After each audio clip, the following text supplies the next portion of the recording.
گجی مار۔ کچھ کینہ پرور لوگوں کا خیال ہے کہ پروفیسر مجیب صرف سیمسٹروں کی وجہ سے مقبول عام ہوئے کیونکہ وہ طالب علموں کو ہمیشہ زیادہ نمبر دیتے تھے، اس لیے اسٹوڈنٹ طبقہ ان کا بہت گرویدہ تھا۔ لیکن یہ بات درست نہیں، ان کی شہرت کی یہ وجہ معقول نہیں۔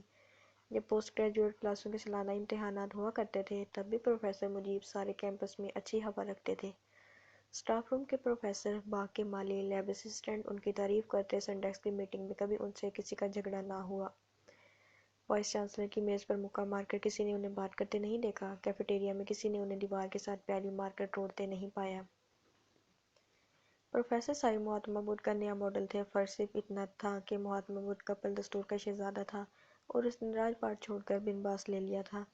پروفیسر بنواس جھیل کر یہاں شہزادہ بننے کے لیے آئے تھے، وہی جاپانی رنگت، منگول آنکھیں، نیپالی چہرہ، -3 کے لینس، جوڑی این کے، قد نہ اتنا لمبا کہ کرکٹ کے کھلاڑی لگے، نہ اتنا چھوٹا کہ جوڈو کراٹے والا اپنا ساتھی سمجھ بیٹھے۔ عموماً سردیوں میں چیک کوٹ اور گرے لائنن کی پتلون میں ملبوس نظر آتے پرندے، طالب علم اور دفتری عملہ ان سے بہت مانوس تھا۔ جب تک کسی شخص کی شہرت آپ کی فیلڈ کو مجروح نہیں کرتی تب تک آپ اس کی شہرت سے نہ جلتے ہیں نہ خار کھاتے ہیں، بلکہ اس کی شہرت پر مربیانہ نظر ڈال کر محفوظ ہوتے ہیں۔ لیکن جس وقت کی شہرت کسی طرح آپ کی اپنی شہرت کے لیے باعث خطرہ بن جائے تو پھر پروفیسر مجیب جیسا آدمی، ڈریکولا، مافیا کا خفیہ کارندہ، کمیونسٹ، سود خور اور پتہ نہیں کیا کچھ نظر آنے لگتا ہے۔ پروفیسر صاحب بہت مقبول عام آدمی تھے لیکن ان کی شہرت بے ضرر تھی اور جہاں پر کیمپس سے باہر لاہور اومنی بس کا اڈا ہے وہاں سے آگے نہ جاتی تھی۔ اس پالتو شہرت سے نہ کوئی دانشور، نہ کوئی اخبار نویس، نہ کوئی ادیب اور نہ ہی کوئی فلم سٹار خائف تھی۔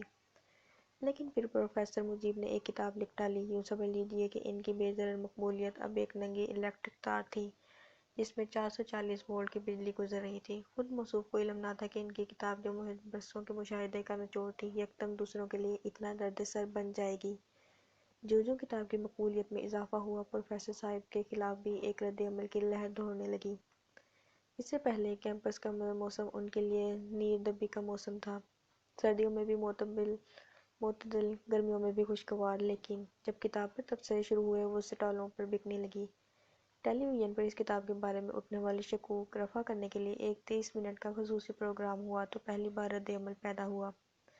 آج تک پروفیسر مجیب قائد اعظم کی تصویر کی مانند سب کی دیواروں پر ٹنگے تھے اور کسی کو کچھ نہ کہتے تھے، لیکن اب صورتحال بدلنے لگی۔ کچھ بدگمان لوگوں کا خیال ہے کہ اس کی ساری وجہ ڈاکٹر توقیر تھے۔ ڈاکٹر توقیر عزم و ہمت کا سمبل تھے، مضبوط، تھوڑی فراخ ماتھا، سفید رنگت، لنکن جیسے ہاتھ پاؤں جلتے تو بغیر میخوں کے بوٹ بھی کچی مٹی میں گہرے نشان چھوڑ جاتے۔ آواز میں ولولہ تھا، جگا سکتے تھے اور جگائے رکھتے تھے ان کے آبرو۔ آنکھیں، زبان، ہاتھ سب بات کر سکتے تھے۔ اسٹوڈنٹ باڈی میں وہ مقبول تو نہ تھے لیکن ان کے روب اور دبے کے آگے جوان سال لڑکے لڑکیاں بول نہ سکتے تھے۔ وہ سوشیوا کولمک مسائل پر 3 کتابیں، پاکستان میں بینکاری کے روشن امکانات پر کئی پیمفلٹ، تھرڈ ورلڈ کے سانجے مسائل پر 1300 صفحے کی ایک جامع کتاب اور ہم سفر یورپ کے کئی رپورٹاز قلم بند کر چکے تھے۔ ان کے لیکچر نہ صرف مقامی کالجوں کی زینت تھے بلکہ وہ امریکہ میں بھی سفری لیکچروں کا سلسلہ بخوبی نپٹا کر آئے تھے۔ ان کی ذات پر کئی مضمون اندرونی اور بیرونی رسالوں میں چھپ چکے تھے۔ ان کی سیاسی سوجھ بوجھ سے کئی سرگرم پارٹیوں نے جنم لیا تھا۔ ڈاکٹر توقیر اب تک ہمیشہ پروفیسر مجیب کی تعریف کرتے آئے تھے جیسے سفید فام قومیں سیاہ لوگوں کے کلچر کی تعریف کیا کرتی تھیں۔ یہ اس وقت تک تھا جب تک پروفیسر مجیب نے ایک کتاب نہیں لکھی تھی۔ اب تک وہ پروفیسر مجیب کو بجلی سے آراستہ مکان میں ایک تیل کا دیا سمجھتے تھے۔ اب تک پروفیسر مجیب کی شہرت ڈاکٹر توقیر کی فیلڈ میں نہ گھسی تھی، لیکن کتاب کے مارکیٹ میں آتے ہی صورتحال بدلنے لگی۔ اب لوگ پروفیسر مجیب کو اسٹاف روم میں پکڑ کر ان کے افسانوں پر تبصرہ کرنے لگتے۔ آخری سیمسٹر کے لڑکے لڑکیاں ان کی کتاب خرید کر اسے آٹوگراف لینے آتے۔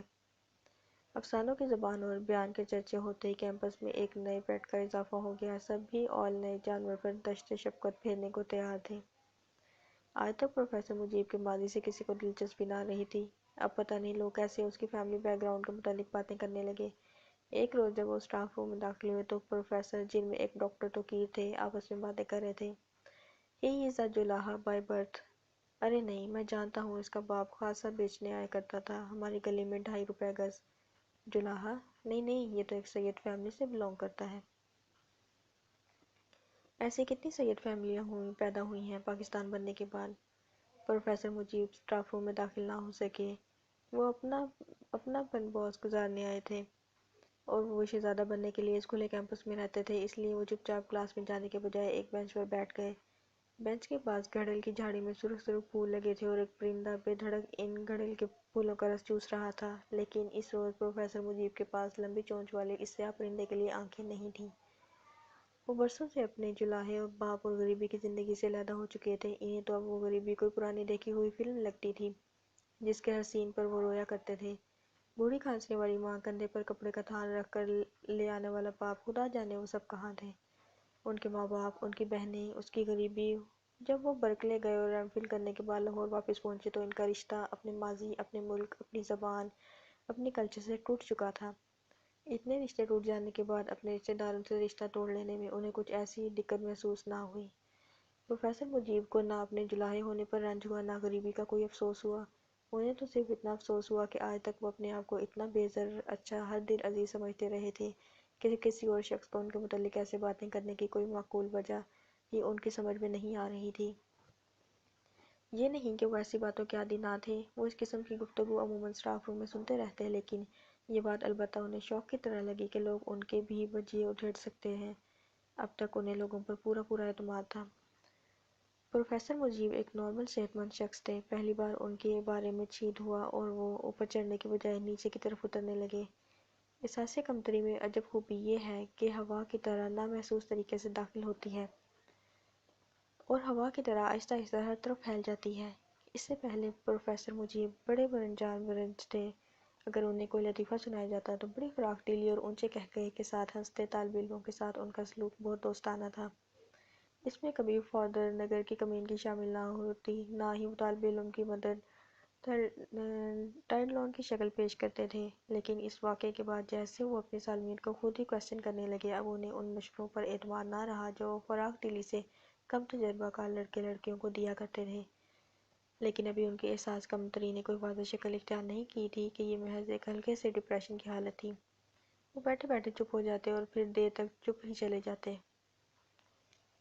پہلے وہ سوچتے، بھلا اگر میں غریب تھا تو پھر اس سے کسی اور کو کیا تکلیف پہنچی۔ رفتہ رفتہ ان کا دماغ کہتا کہ غریبی ضرور کوئی بیماری ہوگی، یہ مجھے ہوئی اور دوسروں کو اپنا آپ محفوظ رکھنے کا خیال آیا، لیکن جب ڈپریشن گہرا ہو جاتا تو وہ خود اس کا شکار ہو جاتے اور سوچتے رہتے کہ بھلا میں نے کسی کا کیا بگاڑا تھا جو وہ پیٹھ پیچھے میرے لیے ایسے خیالات کا اظہار کرتے ہیں۔ ابھی اس واقعے کو زیادہ عرصہ نہیں گزرا تھا کہ ایک اور اچنبھے کی بات ہوئی۔ انسانی کمزوریوں میں ایک بہت عام سی کمزوری جن سے مخالف کے گرداب میں پھنسنا ہے۔ گو عام طور پر ہر انسان اس حادثے کو اپنے لیے مخصوص سمجھتا ہے، لیکن حقیقت یہی ہے کہ ثانیہ نوع انسانی کا سانجہ نوشتہ ہے۔ بدقسمتی سے پروفیسر مجیب بھی عام گوشت پوست کے بنے ہوئے انسانوں کی طرح تھے اور جس سال وہ نئے ایم فل ہو کر امریکہ سے آئے، اسی سال ان کے ڈپارٹمنٹ میں ایک موڈ اسکواڈ لڑکی بھی داخل ہوئی۔ ہر سیمسٹر میں اس لڑکی کا گریڈ بڑھنے لگا اور ہر سیمسٹر میں پروفیسر مجیب کا اپنے اوپر اعتماد کم ہونے لگا۔ یہ عشق قدرے ایب نارمل تھا، کیونکہ عظمیٰ کبھی پروفیسر صاحب کے کمرے میں بیٹھ کر باتیں نہ کرتی، نہ ہی پروفیسر صاحب اس کے تعاقب میں رہتے، لیکن کلاسوں میں جیسے نئی جان آ گئی تھی۔ عظمیٰ بہت تیز بولنے والی، کھلی آنکھوں کچھ نہ دیکھنے والی لڑکی تھی۔ جب ایک بار وہ پروفیسر سے جھگڑنے لگتی تو بحث کا تمام طول بلد عرض بلد بھول کر وہ صرف اس کی ذات میں مرکوز ہو جاتا۔ پروفیسر مجیب نے اس قسم کی لڑکیاں برکلے میں تو دیکھی تھی، لیکن خود انہیں لاہور میں ایسی لڑکیوں کو قریب سے دیکھنے کا اتفاق نہ ہوا تھا۔ پہلے دن عظمیٰ نے پروفیسر مجیب کو کارنر کر لیا۔ سر، کیا بتا سکتے ہیں کہ عورت زیادہ ذہین ہے کہ مرد، یا دونوں میں ذہانت کے اعتبار سے برابری ہے؟ پروفیسر نے سر کھجاتے ہوئے کہا، اگر جسمانی ساخت کو دیکھا جائے تو مرد کے دماغ کا وزن عموماً 49.5 اونس ہوتا ہے، جبکہ عورت کا نارمل دماغ صرف 44 اونس ہوتا ہے۔ اب عظمیٰ کی آنکھوں سے شعلے جھڑنے لگے۔ تو آپ کا کیا خیال ہے کہ دماغ کا زیادہ حجم اس بات کی دلیل ہے کہ زیادہ بھیجے والے کا آئی کیو لیول بھی زیادہ ہوگا؟ ضروری نہیں۔ پھر آپ نے اس طریقے سے بحث کا آغاز کیوں کیا؟ آپ کو بایولوجی کا سہارا نہیں لینا چاہیے تھا۔ اب کلاس کے کچھ لڑکے لڑکیاں شرارت سے ہنسنے لگے اور کوٹ کے اندر بغلوں کے قریب پروفیسر مجیب کو پسینہ آنے لگا۔ اسلامی نقطہ نظر سے نو نو نو، عظمیٰ نے دونوں بازو اٹھا کر کہا، ہم مذہب کے نام پر ایکسپلائٹ ہونے والے نہیں، ہم سے کچھ سائنٹیفک ایمپیریکل ایویڈنس کی بات کیجیے، کیا عورت واقعی مرد کے مقابلے میں ناقص العقل ہے؟ کم از کم جو عظمیٰ اس وقت دھوپ میں کھڑی سنہری بالوں کے ساتھ جگمگا رہی تھی وہ پروفیسر مجیب کو ناقص العقل نہیں لگ رہی تھی، اور اس دن کے بعد اس نے پھر کبھی اسے کبھی بھی مرد کے مقابلے میں کمتر نہیں سمجھا۔ پروفیسر کا عشق ادھورا، بھونڈا اور بالکل پٹری سے اترا ہوا تھا۔ وہ عظمیٰ کو ملتے نابالغ لڑکیوں کی طرح بلش کرنے لگتے، اس کی کتابوں میں پھول پریس کر کے رکھتے تھے۔ جس مشاعرے، سیمینار، مباحثے، کلچرل شو میں عظمیٰ جاتی، وہاں پروفیسر صاحب پہلے سے موجود ہوتے۔ ان کی کوشش ہوتی کہ عظمیٰ کے قریب بیٹھیں اور پروگراموں کے دوران وہ ان کے کان کے قریب منہ لا کر فنکشن پر تبصرہ کرتی رہے۔ پروفیسر مجیب میں چونکہ فطری حیا تھی، اس لیے وہ اپنے عشق کی دیوار کو سیدھا نہ استوار کر سکے۔ عظمیٰ کے ساتھ ایک واضح رشتہ بنانا ان کے بس کی بات نہ تھی۔ ہاں، وہ سیمسٹروں میں اسے گریڈ دیتے اور دلواتے رہے، اور ان سے عظمیٰ کی کچھ اتنی تعریفیں سرزد ہوتی رہتیں کہ سارے ڈپارٹمنٹ بلکہ سارے کیمپس میں ایک بڑا جاندار اسکینڈل بن گیا۔ پروفیسر صاحب چونکہ ہر دل عزیز تھے، اس لیے جو بھی باتیں ہوتی ان کی پیٹھ پیچھے ہوتی۔ تیسرے سیمسٹر کا واقعہ ہے کہ ایک روز عظمیٰ ان کے کمرے میں آئی۔ وہ ایک ایسے گھوڑے کی طرح لگ رہی تھی جو میلوں بھاگتا آیا ہو۔ پروفیسر صاحب، آپ کیا سمجھتے ہیں کہ میرے سارے نمبر رعایتی ہیں؟ کیا مطلب؟ میری کلاس کے کچھ لڑکوں نے مجھ پر چارج لگایا ہے کہ اگر آپ نہ ہوتے تو میرے ایک گریڈ کبھی نہ آتا۔ بتائیے، کیا میں ایک گریڈ ڈیزرو نہیں کرتی؟ بھئی، ہم لوگ صرف میرٹ پر نمبر دیتے ہیں، یہ تمہارے کلاس والوں کو غلط فہمی ہوئی ہے۔ دیکھیے، میرا صرف ایک سیمسٹر رہ گیا ہے سر، میں یہاں سے چلی جاؤں گی، میری شادی ہو جائے گی، لیکن آپ کو بھی بہت لمبی سروس کرنی ہے، آپ اسسٹنٹ پروفیسر ہوں گے، پھر پروفیسر ہوں گے، آپ کو اپنی ریپوٹیشن کا خیال رکھنا چاہیے۔ اگر آپ اسی طرح بدنام ہونے لگے تو بہت جلد وائس چانسلر آپ کو یہاں سے نکال دے گا۔ دہتے کولے جیسی آنکھیں پھڑکاتی عظمیٰ باہر چلی گئی اور پروفیسر صاحب اپنی صفائی میں کچھ نہ کہہ سکے۔ باقی سب باتیں تو پروفیسر صاحب کے لیے معمولی تھیں، لیکن وہ یہ سوچ بھی نہیں سکتے تھے کہ ان کے اور عظمیٰ کے سفر کو ختم ہونے میں صرف ایک سیمسٹر باقی ہے اور اس کی عظمیٰ کی کہیں شادی ہو جائے گی۔ انہوں نے کبھی عظمیٰ سے شادی کرنے کے متعلق نہ سوچا تھا، بلکہ انہوں نے تو شادی کے متعلق ہی نہ سوچا تھا۔ وہ تو سمجھتے تھے کہ عظمیٰ ہمیشہ کیمپس آتی رہے گی، بحثیں کرتی رہے گی، پروفیسر پروانہ پڑھا کرے گی۔ یکدم ان کے پیروں تلے سے زمین نکل گئی۔ چونکہ وہ بالکل پریکٹیکل آدمی نہ تھے، اس لیے ان سے ایک غلطی اور سرزد ہو گئی۔ یہ غلطی وہ خط تھا جو انہوں نے ساری رات بیٹھ کر لکھا، جس میں ایک پروفیسر کی زبان اور بیان کم تھا اور ایک سلی اسکول گرل کا انداز زیادہ تھا۔ خط لکھنے میں کوئی قباحت نہ تھی، ایسے خط سبھی زندگی کے کسی نہ کسی عہد میں لکھا کرتے ہیں۔ لیکن ہوا یوں کہ جب دوسرے روز وہ پڑھانے کے لیے اپنی کلاس میں پہنچے تو بلیک بورڈ کے وسط میں یہ خط ڈرائنگ پنس کے ساتھ لگا ہوا تھا اور ساری کلاس غائب تھی۔ پروفیسر مجیب نے اپنی اینک صاف کی، پھر بڑی مشکل سے ڈرائنگ پن نکالی، خط کو احتیاط سے طے کیا اور بیماری کی چھٹی لے کر کیمپس سے رخصت ہو گئے۔ پھر سارا سیمسٹر ان میں واپس آنے کی جرأت پیدا نہ ہوئی۔ جب وہ واپس لوٹے تو ان کی گزشتہ مقبولیت نے ان کا استقبال کیا اور وہ اندر ہی اندر چور محسوس کرتے تھے، لیکن ان کے کولیگز، شاگردوں اور ملنے ملانے والوں نے کبھی اس طرف اشارہ نہیں کیا۔ پھر اتنے سالوں بعد اچانک کہیں سے کسی نے عظمیٰ کا خط فوٹو اسٹیٹ کرا کے کیمپس کے چنیدہ گرگ زادوں میں تقسیم کروا دیا۔ کئی سالوں سے یہ خط پروفیسر مجیب کے براؤن کوٹ کے اندرونی جیب میں طے کیا ہوا پڑا تھا، لیکن نہ تو انہوں نے کبھی اس سوٹ کو پہنا تھا، نہ ہی کبھی اندر والی جیب سے اس خط کو نکال کر پڑھا تھا۔ جیسے عظمیٰ بغیر فیئر ویل پارٹی میں شمولیت کیے کیمپس سے رخصت ہو گئی تھی، ایسے ہی انہوں نے بغیر کسی فیئر ویل کے اس حادثے کو اپنی زندگی سے گزر جانے دیا تھا۔ محبت اتنا بڑا سانحہ نہیں جس قدر لوگ اسے اہمیت دیتے ہیں۔ یہ حادثہ اسی کے لیے اہم ہوتا ہے جو اس سے گزرتا ہے۔ اس کی مقناطیسی فیلڈ میں یہ کمال ہے کہ عموماً اس فیلڈ میں آ کر لوگ شاعری کرنے لگتے ہیں، بڑے بڑے افسانے رقم کرتے ہیں، اور اسی طرح جو سانحہ بہت ذاتی انفرادی حیثیت رکھتا ہے بڑی عمومی چیز بن جاتی ہے۔ محبت میں ایک کشش اور بھی ہے۔ کچھ لوگ خود محبت کرنے کے اہل نہیں ہوتے، یا اس میدان میں پچھاڑ کھانے کے بعد اپنے آپ کو نئے تجربات کے لیے تیار نہیں کر سکتے۔ ایسے لوگ عموماً اپنی تخلیقی قوتوں کو دوسروں کی محبت کو بلیک میل کرنے پر صرف کرتے ہیں۔ انہیں شہر کے تمام اہم اسکینڈل، ملاقاتوں کی جگہ اور یہ تک معلوم ہوتا ہے کہ فلاں کی محبت کس سٹیج میں داخل ہو چکی ہے۔ پتہ نہیں وہ کون شخص تھا جس کو پروفیسر مجیب کی تمام داستان بما تاریخوں کے معلوم تھی۔ بس تاریخ کو کتنے بجے وہ کس سیمینار میں عظمیٰ کے پاس بیٹھے، کس دن شام کے 9:15 بجے انہیں اور عظمیٰ کو ریگل سینما سے نکلتے دیکھا گیا، کسی رات پروفیسر کی نیلی فوکسی عظمیٰ کے چچا کے گھر نظر آئی، کس ٹیلی فون نمبر پر باتیں کی گئیں اور باتوں کے دوران کن کن ٹاپکوں پر اظہار خیال کیا گیا۔ جب کوئی شخص خود محبت کرتا ہے تو وہ سرنگوں قطرے کی طرح کشش محبت سے نیچے کی طرف گرتا ہے۔ جب لوگ کسی اور کی محبت میں دلچسپی لیتے ہیں تو فوارے کی بوندوں کی طرح اوپر اچھلتے اور دور دور تک پھیل جاتے ہیں۔ پہلا احساس آنسوں سے مشابہ ہوتا ہے اور دوسرا جذبہ کھلکھلاہٹ سے۔ سارے کیمپس میں مسکراہٹیں، زیر لب سرگوشیاں، زہرخند اور نوٹس ملانے فضا پیدا ہو گئی۔ جہاں سے پروفیسر مجیب گزرتے لوگ بولتے بولتے چپ ہو جاتے، بلیک بورڈوں پر کارٹون بنے نظر آتے۔ کسی میں ایک پروفیسر کیمپس کی لڑکی کے پیچھے بھاگ رہا ہے اور اس کی جوتی اٹھائے ہوئے ہے، اس کے پاؤں پڑ رہا ہے۔ ان تمام کارٹونوں کی پروفیسر صاحب سے عجیب مشابہت تھی۔ صورتحال اتنی نازک ہو چکی تھی کہ پروفیسر مجیب ایک بار پھر لمبی چھٹی لے کر برکلے جانے کی سوچ رہے تھے۔ وہ شام کے وقت اکیلے نہر کنارے چلتے رہتے۔ دسمبر کا مہینہ تھا اور پاپولر کے درختوں نے پت جھڑ مچا رکھی تھی۔ دور دور تک سوکھی نہر میں یہ خوش پتے آوارہ پھرتے تھے۔ پروفیسر کے دل اور موسم کی ایک سی کیفیت تھی۔ ان دنوں میں ہی ایک اور قابل ذکر واقعہ پیش آیا۔ سنڈکٹ کی میٹنگ تھی۔ اس میں یہ معاملہ زیر بحث تھا کہ ہر سیمسٹر میں پاس ہونے کے لیے 45% نمبر ضروری ہیں۔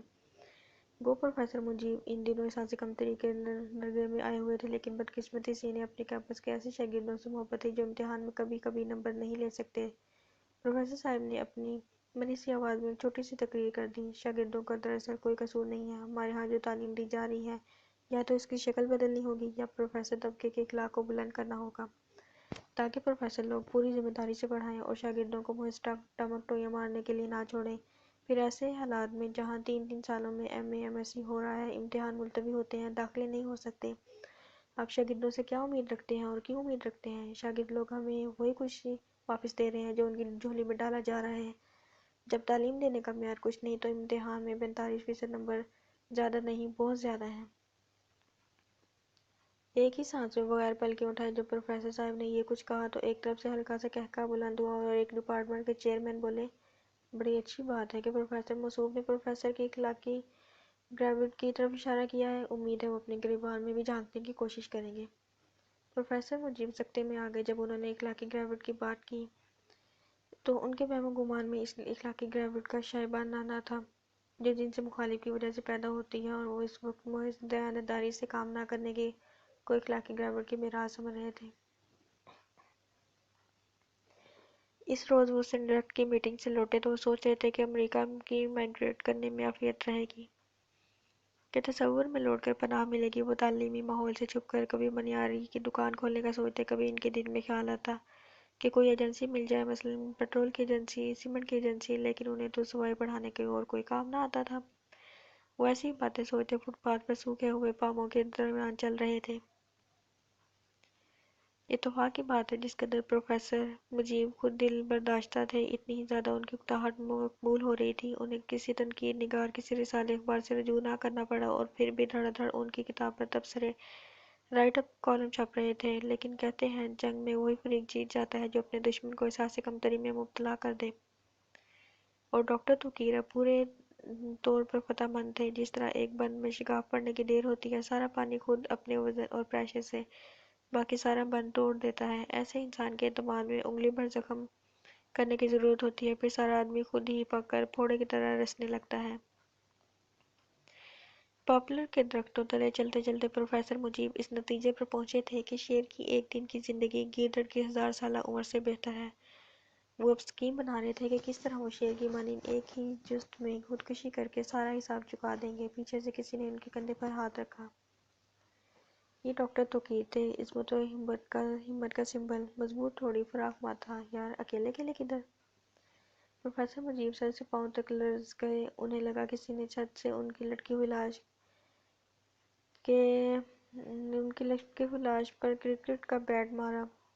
وہ پھٹی ہوئی پتنگ کی طرح فٹ پاتھ پر ہوا کے ساتھ ساتھ کبھی ادھر جا رہے تھے، کبھی ادھر کے اچانک اولے پڑنے لگے۔ جو کچھ آج سنڈکٹ میں ہوا مجھ سے برداشت نہ ہوا۔ It is not done, it's below the belt. Professor Mujib ان کا منہ دیکھنے لگے۔ یہ پرانا استحصال کا طریقہ ہے، فرعون نے صدیوں اپنے ابو الہول اسی طریقے سے بنائے تھے۔ ہلاکو چنگیز نے اسی اصول پر رہ کر جنگیں جیتی۔ انگریزوں نے یہی پالیسی ہتھیا کر برصغیر میں حکومت کی۔ پہلے دشمن کو احساس کمتری میں مبتلا کرو، اسے احساس دلاؤ کہ وہ کچھ نہیں، اور واقعتاً اپنے آپ کو کچھ نہ سمجھنے لگے تو پھر اپنے خصوصی نمائشوں سے اس کے وقار کو بحال کرو، کیونکہ اس طرح وہ ہمیشہ اصلی طاقت کا منبع تمہیں سمجھے گا۔ جس وقت انگریز نے برصغیر کو مکمل طور پر معاشی، معاشرتی، ذہنی اور جذباتی طور پر مفلوج کر لیا تو پھر انہوں نے یہاں اسکول، ہسپتال، سڑکیں اور رفاہیہ عامہ کے کام شروع کر دیتے تاکہ ان کی امن پسندی، انسان دوستی اور غریب نوازی سے برصغیر کے شکستہ لوگ اٹھیں۔ اور ان کی جے کارگاہیں عموماً ایسے ہی ہوتا ہے کہ جب آدمی دلدل سے نکلتا ہے تو نکالنے والے کا نہ صرف شکر گزار ہوتا ہے بلکہ خود بخود اس کے نظریات بھی اپنانے لگتا ہے۔ اب کیمپس میں ایک نئی تبدیلی آ گئی۔ ڈاکٹر مجیب اور پروفیسر توقیر ساتھ ساتھ پائے جانے لگے۔ ڈاکٹر مجیب اپنی کلاسوں میں پروفیسر توقیر کی کتابوں کا حوالہ دینے لگے، انہیں اس عہد کا سب سے بڑا دانشور تسلیم کرنے لگے اور ان کی سیاسی بصیرت کا ذکر خاص و عام ہونے لگا۔ پروفیسر مجیب ازسرِ نو شگفتہ ہونے لگے اور لوگ پھر ان کے گرد چھوٹی چھوٹی ٹکڑیوں میں اکٹھے نظر آنے لگے، لیکن اب پروفیسر مجیب اس طاقت کو اپنے سے منسوب نہ کرتے تھے اور بات بھی کرتے تو ڈاکٹر توقیر کے گماشے کی حیثیت سے۔ اس بار جب وہ مقبول ہوئے تو وہ سمجھتے تھے کہ اس میں ان کی ذات کا کوئی کمال نہیں بلکہ اس کی ڈائنمو کی کرامت ہے جس نے ان کی بیٹری چارج کی تھی۔ اب انہیں اپنی کتاب، اس کے افسانے، اس کا تذکرہ فرعونی لگنے لگا۔ وہ تخلیقی عمل کو بہت گھٹیا اور جذباتی فعل شمار کرنے لگے، حتیٰ کہ جب افسانوں کو دوبارہ شائع کرانے کی نوبت آئی تو انہوں نے یہ کہہ کر انکار کر دیا کہ یہ کوئی بڑا کارنامہ نہیں، انشاءاللہ جب میں کوئی بڑی کتاب لکھوں گا تو ضرور شائع کرواؤں گا۔ اس سے پہلے وہ پھولوں، پرندوں اور فواروں کو دیکھنے کے عادی تھے، اب وہ بندوقوں، پستولوں اور اسپرنٹ گنوں کی ساخت میں دلچسپی لینے لگے۔ پہلے وہ سیاسی نظریوں کو نہ جانتے تھے، اب ان کا ایک پختہ سیاسی اعتقاد تھا، اور رفتہ رفتہ وہ سارے کیمپس پر پھر سے مقبول ہو گئے۔ لیکن اس بار ان کی مقبولیت کی وجہ صرف وہ طاقت تھی جس طاقت کو بیساکھی بنا کر وہ کھڑے تھے۔ لوگ کہتے ہیں کہ پروفیسر صاحب محتمہ بدھ کا نیا ماڈل تھے۔ فرق صرف اتنا تھا کہ کپل دستو کا شہزادہ راج پاٹ چھوڑ کر بن باز کی طرف چلا گیا۔